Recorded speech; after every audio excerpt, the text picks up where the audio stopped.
না, আমার কাছে আজকে পুলিশ ডিপার্টমেন্ট থেকে যে কাগজটা দিয়েছে তাতে আমি 164 এর যে ভাষাটা দেখেছি, 164 স্টেটমেন্টে, তাতে করে মূল আসামি তার যে সহযোগী আসামি তার স্ত্রীকে সহ এখানে যে স্টেটমেন্টটা দিয়েছে, তাতে করে on the basis of this 164 statement এবং আরও সংক্ষিপ্ত তদন্ত যেটা করতে হয় করে চার্জশিট দাখিল করাটা খুব বেশি দিন লাগবে না। তো সেই ক্ষেত্রে আদালতের কিছু প্রসিজিওর আছে, আসামি পক্ষের আইনি অধিকার আছে, তারা আদালতে হয়তো তার আইনজীবী সময় নেবে, এগুলো সব কিছু বিবেচনায় নিতে হবে। না, চার্জশিটের ক্ষেত্রে তো আমি বললাম যে আমাদের কাজটা আমরা দ্রুততম সময়ের ভিতরে দিতে পারবো, যেহেতু আসামি হচ্ছে 2 জন। না, আমার কাছে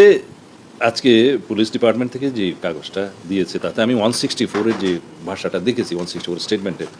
তাতে করে মূল আসামি তার যে সহযোগী আসামি তার স্ত্রীকে সহ এখানে যে স্টেটমেন্টটা দিয়েছে, তাতে করে on the basis of this 164 statement এবং আরও সংক্ষিপ্ত তদন্ত যেটা করতে হয় করে চার্জশিট দাখিল করাটা খুব বেশি দিন লাগবে না। তো সেই ক্ষেত্রে আদালতের কিছু প্রসিজিওর আছে, আসামি পক্ষের আইনি অধিকার আছে, তারা আদালতে হয়তো তার আইনজীবী সময় নেবে, এগুলো সব কিছু বিবেচনায় নিতে হবে। না, চার্জশিটের ক্ষেত্রে তো আমি বললাম যে আমাদের কাজটা আমরা দ্রুততম সময়ের ভিতরে দিতে পারবো, যেহেতু আসামি হচ্ছে 2 জন।